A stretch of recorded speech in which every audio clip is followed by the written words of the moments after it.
Kingpinks, if you're out there, this is the commish. As you all know, if you can hear this, Brandon won the championship. And I, being a religious man that I am, understood that that was just the first sign of the apocalypse. No way a team that previously had never had a winning season ever in the history of this fine fantasy football league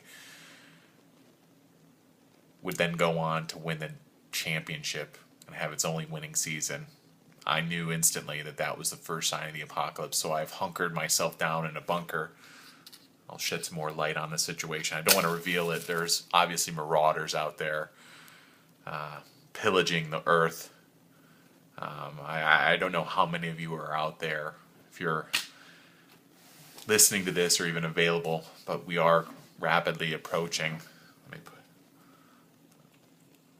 We are rapidly approaching the fantasy season, the football season, if there is even one, I don't know. So if you can hear this, owner Joe, owner Trent, Jim, Dave, Wheatley, Brandon, you bastard, Knack, Darren, Ducey. I don't want to leave anyone off the list here. As you can see, I'm reading. Yorks, the York brothers, Tobin, obviously me and Matt Simon. If you can hear this, know that we have a new fantasy football season approaching. You can see I'm prepared here. I've got my Ezekiel Ansah real 3D glasses, lenses popped out, nothing there. But the season is upon us. We've got some things ahead of us. And as always, the GM Summit, for those of you who are live, participate. It's the only thing that keeps me going.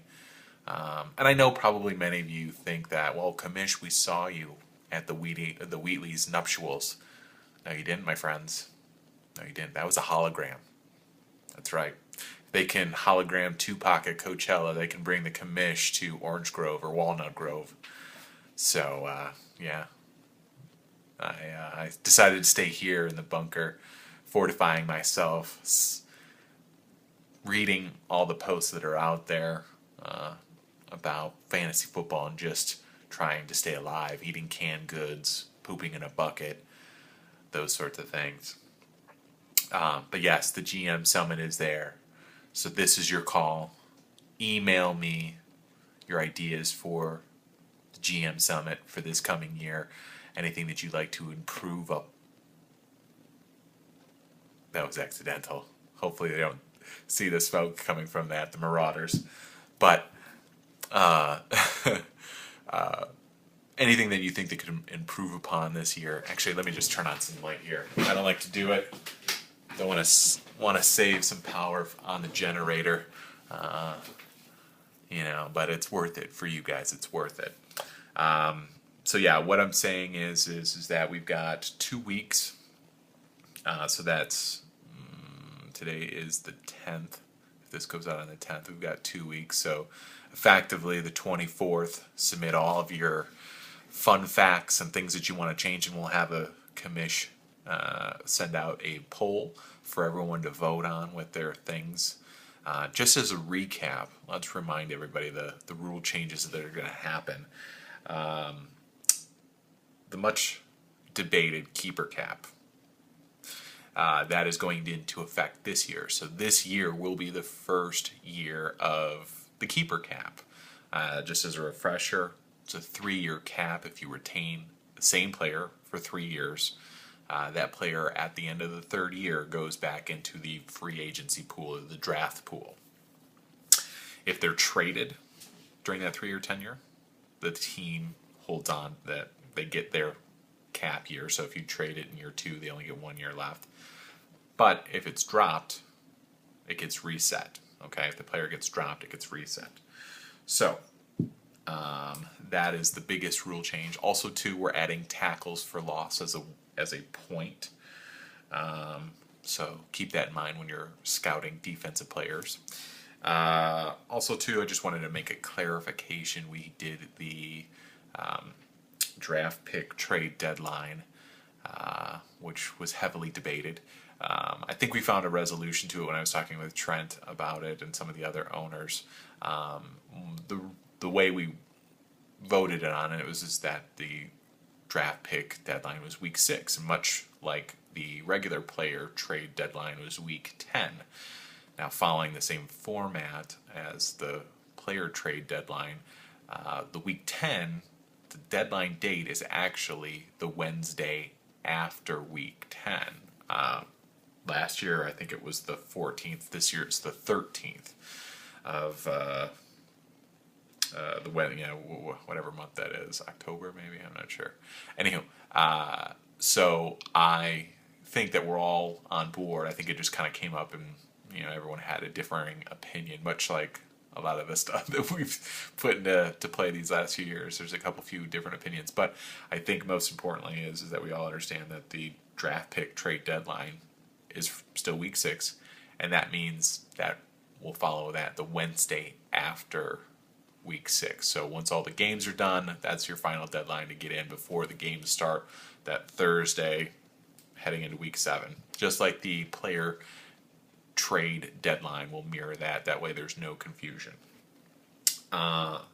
As for keeper deadlines, I'm thinking about putting the keeper deadline for Monday, August 12th. That's the first week of the playoffs, or preseason. The commission's had a long day. First week of the preseason, that Monday after it. That will make it so that I have enough time to collect all the information, put together a lovely draft video, and go forward. Draft, I'm looking tentatively at the 25th, which is after, or that Sunday of the 3rd week of preseason. And then I think that's pretty much it. 3 p.m. usually is when we do it on the East Coast, so that's noon for you Californians. And I know people might have some backlash about the early keeper date as to the 12th, but I mean, really, has anyone ever been impacted by it? I mean, we've done pretty good with it so far, having it early. We haven't had any devastating injuries or anything like that, so I think we're good. Whoa, do you feel that? Also, too, just a refresher, let's remind everybody of the total ping pongs that they have now. Tobin has 1 ping pong ball. That was based on last year's draft order. Trent has 2. Wheatley has 3. Dave has 4. Joe has 5. Bing has 6. Darren 7, which is really Trent's at that point. So Trent, you've got 9. Deuce has 8. Simon has 9. Brandon has 10. Fucking bastard.